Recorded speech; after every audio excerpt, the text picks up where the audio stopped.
Profit Mohammad साहब बेचारे मक्का में थे, डेथ हो गई, उनको दफना दिया गया। हमको 1962 में पता चला भाई साहब सऊदी अरब से उड़ के एक बाल यहां पहुंच गया। मैं कोई उनको रिडिक्यूल नहीं कर रहा हूं, मेरा कोई उनको ठेस पहुंचाने का मतलब नहीं है। अगर सुप्रीम कोर्ट में खड़े होकर के कुछ दलाल ये कह सकते हैं कि भगवान राम का अस्तित्व नहीं था, तो फिर मुझे पूछना पड़ेगा बाल कहां का था और कहां से आया था। मेरा कोई विरोध नहीं है, मैं साबित करना चाहता हूं, कहते साइंटिफिक बात है। भगवान राम थे या नहीं थे, चलिए वो तो जब कुछ हो गया, लेकिन इसका बताओ, उसकी कहानी नहीं पता। दत्ता भाई आप स्टोरी करेंगे तो मजा आएगा आपको, कमाल की स्टोरी है। 35 मीटर लंबी और 24 मीटर चौड़ी बिल्डिंग में वो बाल रखा है। यकायक 1962 किनारे पे और 63 के, थोड़ा डेट में कुछ ऊपर नीचे हो सकता है, एक दिन खबर उड़ी जम्मू कश्मीर में प्रॉफिट मोहम्मद साहब का बाल गायब हो गया है। बवाल, ये खबर उड़ी और कहां कश्मीर इस कोने पे और कहां बंगाल दूसरे कोने पे, छोटे भाई का पजामा बड़े सड़कों पे निकल आए, जैसे ऐसा लग रहा था बाल किसी हिंदू ने चोरी कर लिया। अरे भाई खो गया है तो पहले पता, खूब दंगा हुआ वहां।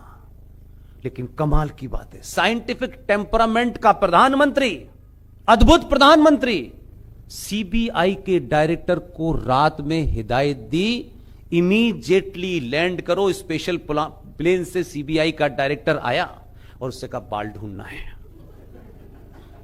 ये को सारी बात आपको हो सकता है मेरे प्रेजेंटेशन से लगता हो कि मैं एक एक शब्द बाई शब्द, कॉमा बाई इज अवेलेबल है। मैं कहीं कोई बात किसी को रेडिक्यूल करने के लिए नहीं कह रहा हूं। मैं जब बात साइंटिफिक करता हूं तो मैं सनातनियों से भी करता हूं और उनसे भी करता हूं। और सनातन को जो मूर्ख लोग समझते हैं कि हम ये करते हैं, हम ये करते हैं, सनातन का आज की डेट में अगर ट्रांसलेशन करेंगे तो उसका मतलब है साइंस। सनातन शुद्ध साइंस है, कॉमा फुल स्टॉप भी इधर नहीं है। ये पाठ पढ़ाने वाले, ये करने वाले, ये मंदिरों में बैठने वाले लोगों ने अंधविश्वास का एक ड्रामा खेल दिया है। इसलिए मैं कह रहा हूं 2023 और 24 के भारत के बच्चों को मैं सिर्फ ये कह के कि बेटा पूजा कर लिया करो, सुबह लोटा चढ़ा दिया करो, भगवान नाराज हो खुश हो जाएंगे, इससे नहीं होगा। उसको लॉजिक चाहिए, उसको रीजन चाहिए, उसको साइंटिफिक आर्गुमेंट चाहिए। अगर ये नहीं बता पाएंगे तो आप लाख कहते रहिए। सीबीआई के डायरेक्टर लैंड कर गए, बाल ढूंढा जा रहा था। एक आपके यहां एक फ्रॉड है, कोई मीर वाइज करके, वो टोपी भी लगाता है, उसके पिताजी, उन्होंने चद्दर बिछाई और उनकी राजनीति वहां से शुरू हुई। बाल ढूंढना पड़ेगा, पूरा देश पागल हो गया। कुछ कश्मीर में समझदार कश्मीरी पंडित भी थे, वो मिले उनसे। भौमिक साहब, भौमिक नाम है, मौलिक उनका नाम था। मौलिक साहब कहां बाल ढूंढेंगे आप? बोले ढूंढना है, प्राइम मिनिस्टर ने भेजा है मुझे। पंडित समझदार लोग थे, उन्होंने मौलिक साहब को राय दी, बाल बाल कहां मिलेगा, आपको रात में 2 बजे ये अनाउंस कर देना चाहिए। बाल मिल गया। कहां से वो पंडितों ने एक सही राय दी कि आप 200 साल तक ढूंढते रहेंगे, वो बाल नहीं मिलने वाला, कि वो आए नहीं था। कश्मीरी हिंदू पंडित बड़ा समझदार है, उसने समझदारी का काम किया। उसने कहा देखिए ये बाल लीजिए, कहीं बाल मिल गया, अनाउंस कर दिया उन्होंने। मौलिक साहब ने अनाउंस किया, बाल मिल गया।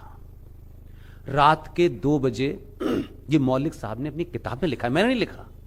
मौलिक साहब ने 2 बजे देश के प्रधानमंत्री को इमरजेंसी फोन कर, उस जमाने का फोन आप सोचते हैं कितने लंबे पिए चक्कर में होगा। उसने कहा तत्काल प्रभाव से प्रधानमंत्री को कहो कि मौलिक का फोन है जम्मू कश्मीर से। उसने उठाया, प्राइम मिनिस्टर को उस वक्त उठाना बड़ा मुश्किल होता था, वो कैसे सो रहे हैं, किस हालत में सो रहे हैं, किसी को पता नहीं था।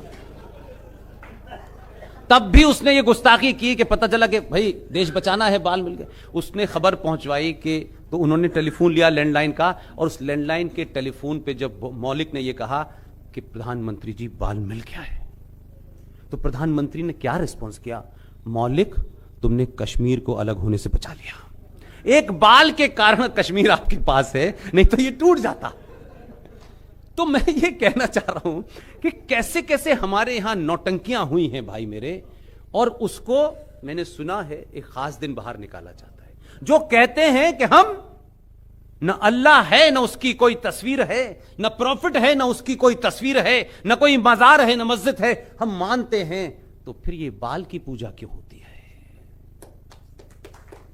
किसको मूर्ख बना रहे? तो सवाल यह नहीं है कि किसी को डिमीन करना है। जब आप बात पब्लिक डोमेन में लाओगे तो साइंटिफिकली जवाब देना पड़ेगा। इसमें कॉमा फुल स्टॉप तो ऊपर नीचे हो सकता है। मौलिक साहब की किताब पढ़ लीजिएगा, आपको पढ़ते पढ़ते हंसी आएगी और फिर लगेगा देश किस तरह से बचा है, बाल बाल बचा है।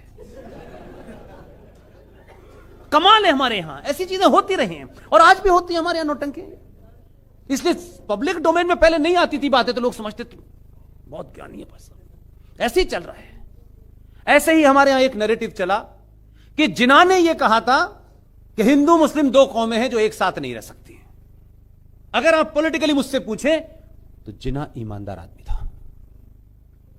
इन 1868 मेरठ में सर सैयद अहमद खान ने अपनी स्पीच में कहा कि हिंदू और मुसलमान दो अलग अलग कौमें हैं जो एक साथ नहीं रह सकती। उसी सर सैयद ने उत्तर प्रदेश के अलीगढ़ में एक कॉलेज बनाया जिसे मोहम्मडन एंग्लो इंडियन कॉलेज कहते हैं, और 1920 में पार्लियामेंट के एक्ट के तहत वो अब भारत के अंदर अलीगढ़ मुस्लिम यूनिवर्सिटी के नाम से जानी जाती है। अलीगढ़ मुस्लिम विश्वविद्यालय का स्टूडेंट पहला प्रधानमंत्री लियाकत अली खां पाकिस्तान का प्रधानमंत्री बना। और हमको ज्ञान दिया जा रहा है जिन्ना ने यह कहा था, क्योंकि कुछ चोरों को अपने चेहरे बचाने थे। तो जब आप गलत इतिहास पढ़ेंगे, यह बिल्कुल वैसी है जैसे मैंने शुरू में कहा, आप किसी लालच के कारण सीमेंट बचाने के लिए इस बिल्डिंग की नींव में आपने कहा यार चल तो रहने दो, खड़ी हो गई ना बिल्डिंग। ये बिल्डिंग नहीं चलने वाली है, ये धराशाही होनी है, उसका समय आ गया है। धीरे धीरे एक एक ईंट करके ये पूरी भारत की जो बिल्डिंग बनी हुई है ये ध्वस्त नहीं होगी तब तक न्याय नहीं होगा। इसमें आपकी भूमिका क्या है, मेरी भूमिका क्या है, अपनी अपनी भूमिका को निभाने की कोशिश करिए। ये गिरनी थी, समय आ गया तो गिरने लगी। इसलिए आज आप उन बातों को जानने की कोशिश कर रहे हैं जो आपको बताई नहीं गई, क्योंकि आपको लगता है हमारे तकलीफ तो है, लेकिन ये तकलीफ शुरू कहां से हुई। डॉक्टर भी एक अच्छा डॉक्टर होता है, मरीज से पूछता है ये बीमारी आपको कब पैदा हुई थी, वो उसकी पूरी हिस्ट्री जानता है। फिर वो पूछता है आपके पिताजी को तो नहीं हुई थी, उसकी हिस्ट्री जानता है, तब जाकर के पता करता है कि बीमारी वहां से शुरू हुई थी। उस बीमारी के सिम्टम्स को अगर वो नहीं पकड़ेगा तो वो इलाज नहीं करेगा। इलाज करने वाला आ गया है, अब उसका चेहरा किसी को नहीं अच्छा लगता है तो ये तुम्हारी समस्या है।